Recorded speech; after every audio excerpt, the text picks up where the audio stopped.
Assalamualaikum warahmatullahi wabarakatuh. Perkenalkan, nama saya Irmawanti dari Program Studi Manajemen Bisnis Syariah semester 3 dengan NIM 2204030083. Baik teman-teman, di sini saya akan mengevaluasi kembali terkait materi yang telah saya dapatkan di dalam kelas dalam mata kuliah Manajemen Pemasaran.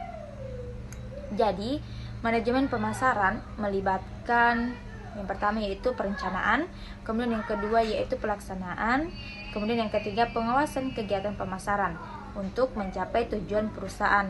Ini termasuk pemahaman konsumen, kemudian yang kedua yaitu segmentasi pasar, yang ketiga pemasaran bauran yang terdiri dari produk, harga, distribusi, promosi, dan yang terakhir yaitu evaluasi kinerja. Dan ada beberapa faktor dalam manajemen pemasaran seperti analisis SWOT dalam orientasi pasar menjadi kunci dalam pengambilan keputusan pemasaran yang efektif. SWOT adalah singkatan dari strength atau kelebihan, kemudian yang kedua yaitu kekurangan atau weakness, kemudian yang ketiga yaitu opportunities atau peluang, dan terakhir adalah threats atau ancaman. Jadi, analisis SWOT digunakan untuk mengevaluasi faktor internal dan eksternal suatu organisasi guna mengidentifikasi kekuatan, kelemahan, peluang, dan ancaman yang dapat mempengaruhi kinerja dan strategi perusahaan. Kemudian yang selanjutnya yaitu keterampilan manajerial.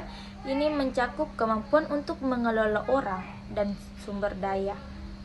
Ini melibatkan kepemimpinan yang efektif, kemudian yang kedua yaitu pengambilan keputusan, dan yang ketiga yaitu komunikasi yang baik, habis itu perencanaan, delegasi tugas, serta kemampuan untuk memecahkan suatu masalah dan beradaptasi dengan perubahan. Jadi keterampilan interpersonal dan konseptual juga penting dalam konteks manajerial. Kemudian kita masuk ke pembahasan yang selanjutnya yaitu konsep pemasaran.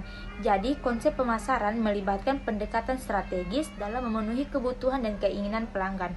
Ini melibatkan yang pertama yaitu orientasi pelanggan. Jadi fokus pada pemahaman mendalam terhadap kebutuhan dan preferensi pelanggan. Kemudian yang kedua yaitu segmentasi pasar. Jadi pemecah pasar menjadi kelompok yang lebih kecil itu lebih baik memahami dan melayani segmen tersebut. Kemudian yang selanjutnya yaitu bauran pemasaran yang terdiri dari 4P. Jadi manajemen produk atau produk yang ditawarkan, kemudian yang kedua yaitu penetapan harga, kemudian yang ketiga yaitu distribusi atau tempat, dan yang terakhir adalah promosi atau komunikasi. Kemudian yang ketiga yaitu berpusat pada pemahaman pasar dan persaingan untuk menciptakan nilai bagi pelanggan. Kemudian selanjutnya yaitu pemasaran terpadu. Jadi penggunaan serangkaian strategi pemasaran yang saling terkait untuk mencapai tujuan bersama. Kemudian yang selanjutnya yaitu orientasi nilai. Jadi memastikan bahwa nilai yang diberikan melebihi biaya bagi pelanggan. Jadi konsep pemasaran membentuk dasar strategi pemasaran yang efektif dalam lingkungan bisnis. Kemudian yang selanjutnya yaitu pemasaran dan perencanaan strategis, saling terkait dalam mencapai tujuan perusahaan. Yang pertama yaitu perencanaan strategis. Jadi proses menetapkan tujuan jangka panjang, mengevaluasi lingkungan internal dan eksternal, dan mengembangkan strategi untuk mencapai tujuan tersebut. Kemudian yang selanjutnya yaitu pemasaran dan perencanaan strategis. Jadi, pemasaran menjadi elemen penting dalam perencanaan strategis dengan mempertimbangkan bagaimana strategi pemasaran akan mendukung tujuan jangka panjang perusahaan. Kemudian yang selanjutnya yaitu analisis SWOT. Jadi identifikasi kekuatan, kemudian yang kedua yaitu kelemahan, yang ketiga peluang, dan yang terakhir adalah ancaman. Membantu perencanaan strategis dan mengembangkan strategi pemasaran yang sesuai. Kemudian yang selanjutnya adalah integrasi 4P atau bauran pemasaran. Produk, harga, distribusi, dan promosi diintegrasikan dalam rencana strategis untuk menciptakan nilai yang mencapai keunggulan bersaing.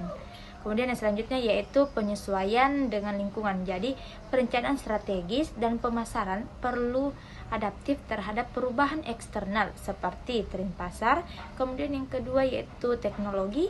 Kemudian yang ketiga regulasi. Dengan meningkatkan pengintegrasian pemasaran dalam perencanaan strategis, perusahaan dapat mengoptimalkan upaya pemasaran untuk mencapai visi dan misi jangka panjang mereka. Terima kasih. Sekian dari saya, wabillahi taufiq wal hidayah. Assalamualaikum warahmatullahi wabarakatuh.